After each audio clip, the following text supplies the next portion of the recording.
A reading from the book of Orwell, Book 2, Chapter 9. And if it is necessary to rearrange one's memories or to tamper with written records, then it is necessary to forget that one has done so. The trick of doing this can be learned like any other mental technique. It is learned by the majority of party members and certainly by all who are intelligent as well as orthodox. In old speak, it is called, quite frankly, reality control. In new speak, it is called doublethink, though doublethink comprises much else as well. Doublethink means the power of holding two contradictory beliefs in one's mind simultaneously and accepting both of them. The party intellectual knows in which direction his memories must be altered. He therefore knows that he is playing tricks with reality. But by the exercise of doublethink, he also satisfies himself that reality is not violated. The process has to be conscious, or it would not be carried out with sufficient precision.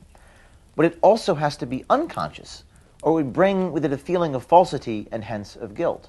Doublethink lies at the very heart of INSOC, since the essential act of the party is to use conscious deception while retaining the firmness of purpose that goes with complete honesty.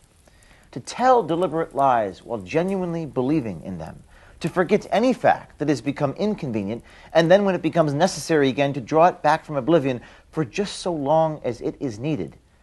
To deny the existence of objective reality and all the while to take account of this reality which one denies.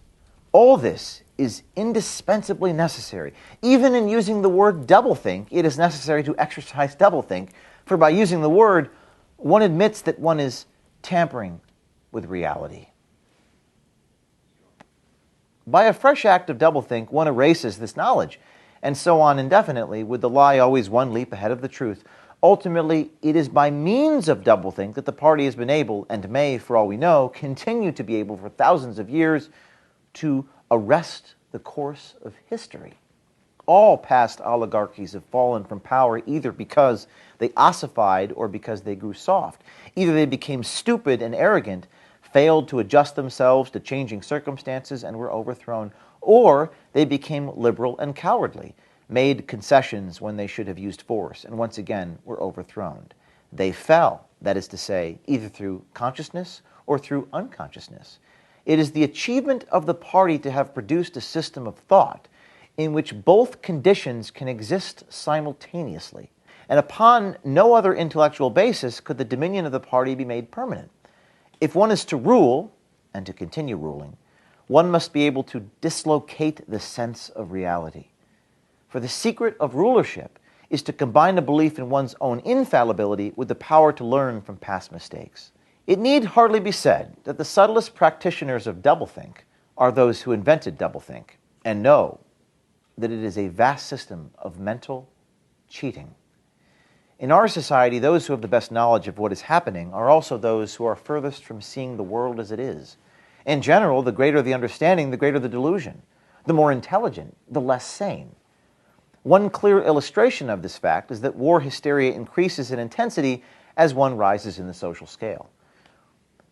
Those whose attitude towards war is most nearly rational are the subject of peoples of disputed territories. To these people, the war is simply a continuous calamity which sweeps to and fro over the bodies like a tidal wave. Which side is winning is a matter of complete indifference to them. They are aware that a change of overlordship simply means they will be doing the same work as before for new masters who treat them in the same manner as the old ones. The slightly more favored workers, who we call the proles, are only intermittently conscious of the war. When it is necessary, they can be prodded into frenzies of fear and hatred, but when left to themselves, they are capable of forgetting for long periods that the war is happening. It is in the ranks of the party, and above all, the inner party, that the true war enthusiasm is found. World conquest is believed in most firmly by those who know it to be impossible. This peculiar linking together of opposites, knowledge with ignorance, cynicism with fanaticism, is one of the chief distinguishing marks of the oceanic society. The official ideology abounds with contradictions even when there is no practical reason for them. Thus, the party rejects and vilifies every principle for which the socialist movement originally stood.